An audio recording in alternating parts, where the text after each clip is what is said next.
खेलों के मैदान से खबर यह है कि पाकिस्तान ने वेस्टइंडीज़ के खिलाफ दूसरे टेस्ट पर अपनी गिरफ्त को मजबूत कर लिया है। पोर्ट ऑफ स्पेन टेस्ट के तीसरे रोज़ दूसरी इनिंग्स में सिर्फ 103 रन पर 6 विकेटें गिरा दी हैं। मेज़बान टीम को मजमूई तौर पर 60 रन की बढ़तरी हासिल हुई है। ऑफ स्पिनर साजिद खान ने 4 और अली उस्मान ने 2 शिकार किए। इससे कबल पाकिस्तानी टीम पहली इनिंग्स में 387 रन बनाकर आउट हुई थी। ग्रीन कैप्स को 43 रन की बढ़तरी मिली, जबकि अब्दुल्ला शफीक 160 रन की नाकाबिले शिकस्त इनिंग्स खेल चुके हैं।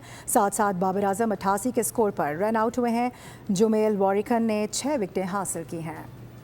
खेलों के मैदान से खबर यह है कि पाकिस्तान ने वेस्टइंडीज़ के खिलाफ दूसरे टेस्ट पर अपनी गिरफ्त को मजबूत कर लिया है। पोर्ट ऑफ स्पेन टेस्ट के तीसरे रोज़ दूसरी इनिंग्स में सिर्फ 103 रन पर 6 विकेटें गिरा दी हैं। मेज़बान टीम को मजमूई तौर पर 60 रन की बढ़तरी हासिल हुई है। ऑफ स्पिनर साजिद खान ने 4 और अली उस्मान ने 2 शिकार किए। इससे कबल पाकिस्तानी टीम पहली इनिंग्स में 387 रन बनाकर आउट हुई थी।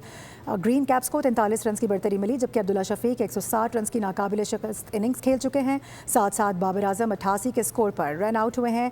जुमेल वॉरिकन ने 6 विकेटें हासिल की हैं।